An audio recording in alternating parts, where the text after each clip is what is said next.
वैष्णव धर्म का सबसे प्रमुख ग्रंथ विष्णु पुराण, जिसमें सृष्टि के पालनकर्ता भगवान विष्णु की लीलाओं का वर्णन मिलता है। इसमें भगवान विष्णु के कल्कि अवतार का भी उल्लेख किया गया है। साथ ही यह भी बताया गया है कि कलयुग का कालखंड युगों से सबसे छोटा होगा।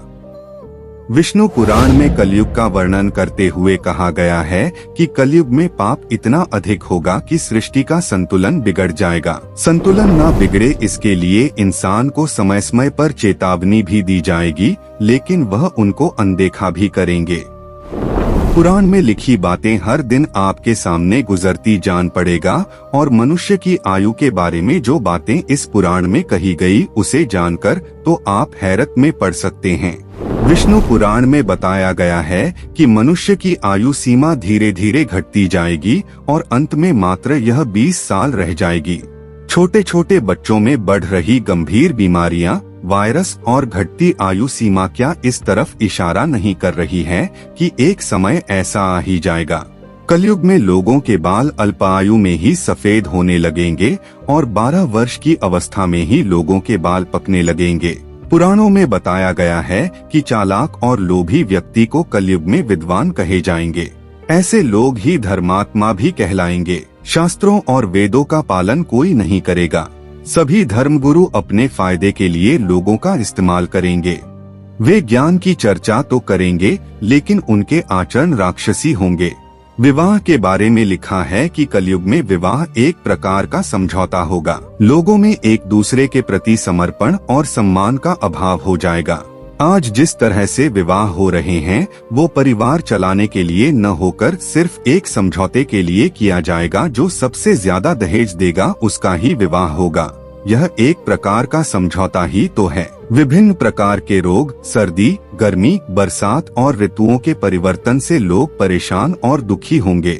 बिना मौसम के बरसात, ठंड, गर्मी से फसल बर्बाद हो जाएगी।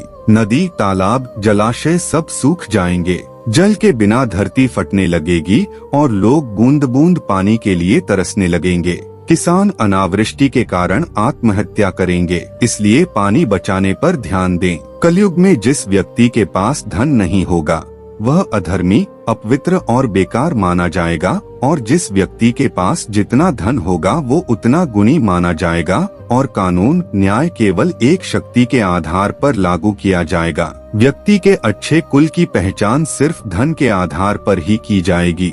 धन के लिए वे अपने रिश्तेदारों और दोस्तों का रक्त बहाने में भी हिचक नहीं महसूस करेंगे। देखा जाए तो आजकल यह सब सत्य हो रहा है। लोग धन के लिए अपने ही रिश्तेदार और परिवार वालों का खून बहा रहे हैं। दिखावे का सहारा लेकर लोग आगे बढ़ने का प्रयास करेंगे, लेकिन इसमें नुकसान उनका खुद का ही होगा। कलयुग में सत्ता पर आसीन लोग अपनी प्रजा की रक्षा नहीं कर पाएंगे, बल्कि टैक्स लेने के बहाने प्रजा का ही धन छीनेंगे। लोग भूत प्रेतों को देवता मानकर पूजने लगेंगे। भोजन अन्न का अभाव होने से मनुष्य फिर से कंद मूल और फल आदि के सहारे ही रहेंगे और असमर्थ लोग सुखी नहीं रह पाएंगे। कलयुग में लोगों के आलस्य और निष्क्रियता के बारे में भी विष्णु पुराण में बताया गया है। इसके अनुसार लोग बिना स्नान के ही भोजन कर लिया करेंगे। कलयुग में सबसे अच्छी बात वेदव्यास जी ने सभी युगों में कलयुग को श्रेष्ठ युग भी बताया है। उन्होंने कहा है कि सतयुग में मनुष्य को 10 साल जप करने के बाद पुण्य की प्राप्ति होती है। वही त्रेतायुग और द्वापर युग में पुण्य 1 साल के तप द्वारा प्राप्त किया जा सकता है, लेकिन कलयुग में इतना ही बड़ा पुण्य मात्र 1 दिन के तप से प्राप्त किया जा सकता है। इस तरह व्रत और तप के फल की प्राप्ति के लिए कलयुग ही सबसे श्रेष्ठ समय है।